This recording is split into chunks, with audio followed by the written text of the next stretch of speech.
What's up mga technician? Nagbabalikan DIY po ng technician. Sa mga hindi pa nagsusubscribe guys, so subscribe na kayo.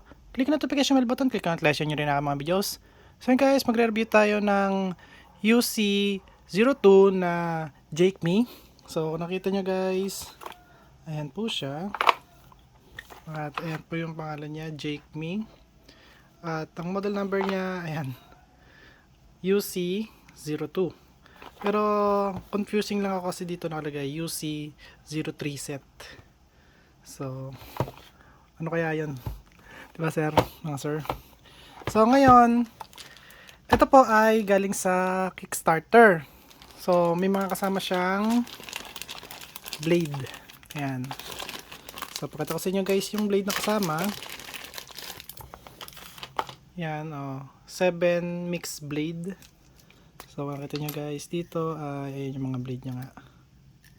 Ayan. So, parang hindi naman siya 7 eh. Parang 1, 2, 3, 4, 5, 6, 7, 8, 9, 10. 10 pieces. Ayan. So, ang gagawin ko ngayon dito guys, paghiwa-hiwalayin ko to at ilalagay ko rito sa walang blade. Ano, wala siyang mga blade. So, and mga sir, at buksan na natin. So, pakataman ko muna sa inyo kung ano yung mga indicator niya. Ayan, button, indicator lights, red charging, green standby on mode, fully charge. Yung blue is auto mode, overheating. Ayan. So, ayan siya. Hindi ko pa alam kung paano to gamitin. Ayan. Pero ipapost ko yung video na to. Tapos titignan ko kung paano siya gamitin. And then ituturo ko sa inyo kung paano siya gamitin. Ayan siya mga sir. Ito pa pala. Ayan. Auto standby. TPU anti-slip pad. Ayan. Tapos cutting and polishing function. Ayan siya guys. www.jakeme.com or jakemy.com. Jakeme. So ayan. Buksan natin siya rito.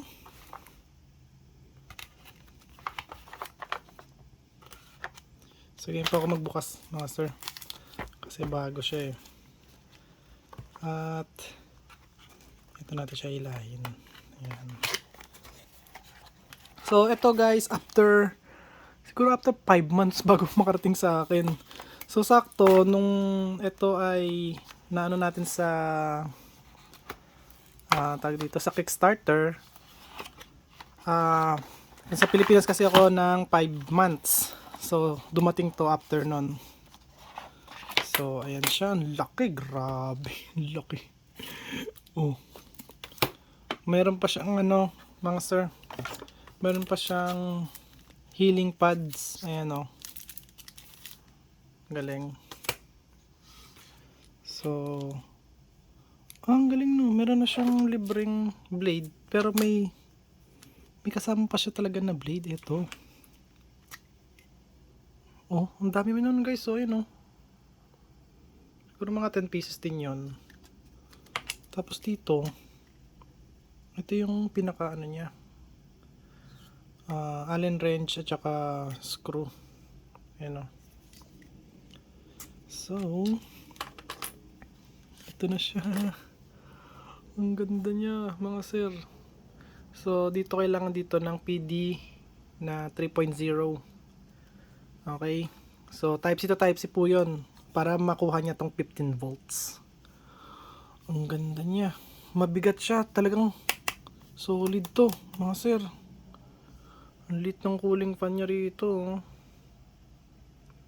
Thermo vent. Wow, ganda. Blade hex wrench. Open, papunta rito. Yun. Ang galing. Pag nilagay natin to rito, close, tapos lock, so hindi na ma-open. Yun. So wait lang mga sir at titignan ko muna siya kung paano siya mag-work para meron tayong idea.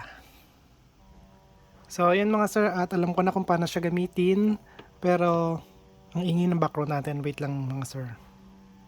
So ayan mga sir, kung makita nyo meron siyang on off, ayan, tapos auto. So pagka naka-on, ayan, gumagana na yung cooling fan. Pag pinindot nyo to, ayan na, pipindutin nyo to, tapos mag-slice tayo dito. Sa on kasi is manual. So kailangan nyo pang pindutin to. Okay? Pero kapag naka-auto na, naka-on na yan. Kahit di nyo na pindutin to. Okay? So pakita ko sa inyo. Pagka naka-auto, ayan siya. At zoom in natin. Uy, ang galing oh. Oh. Uy. Pero pagka ito ay naka-off, tapos nagganyan tayo mga sir, wala ang hirap niya oh. Ang hirap niya na pang tanggal ng ano, ng plastic. Ayan oh. Ang hirap niya, kailangan didiinan mo mabuti. So pag diniinan naman natin pag ganito ng mabuti, ayan lang yung pinakaano niya. Madina ako dyan guys, promise. Madina yan. So, pagka inon natin siya, ayan, pero lagyan natin sa auto para hindi na tayo pipindot. Doon pa rin tayo sa, ano niya, position, or doon pa rin tayo sa may, ano niya, lugar na inon natin kanina. Didiinan ko. Oy, kita nyo? Sir. Yun ang kagandahan nito. Ayan o.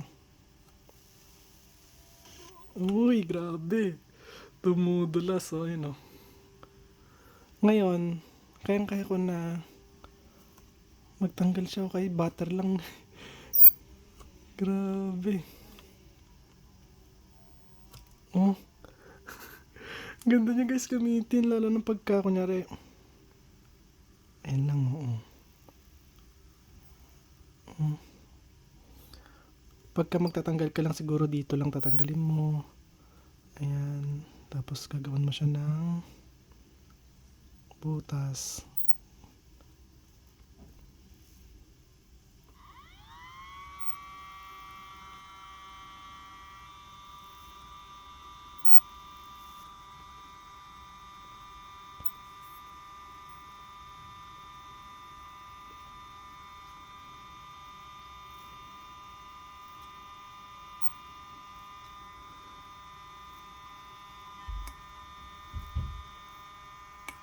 Ayan na guys.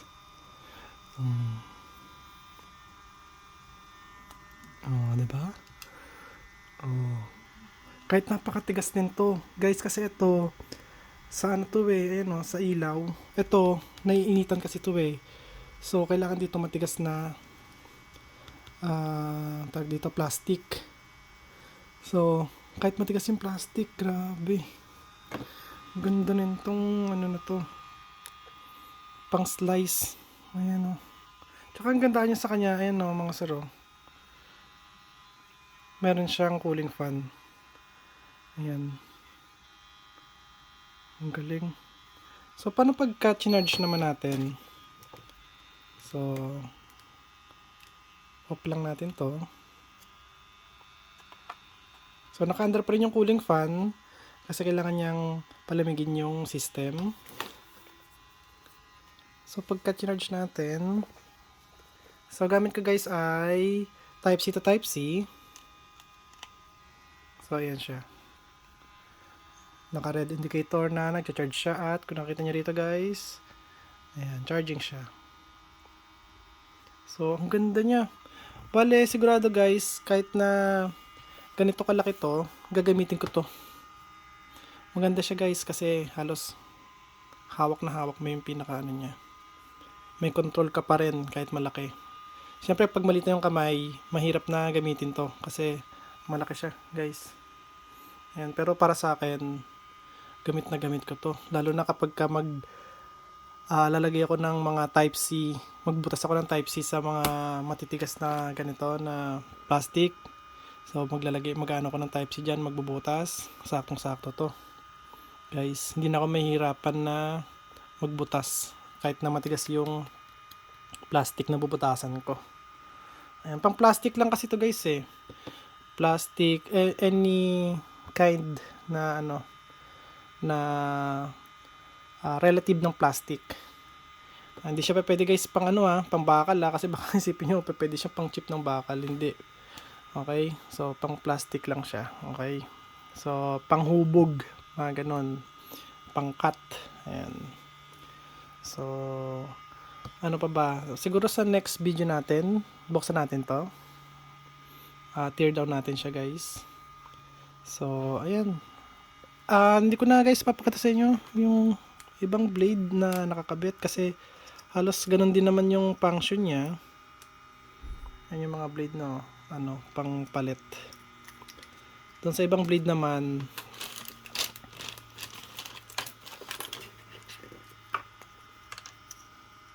may mga pang-uka naman.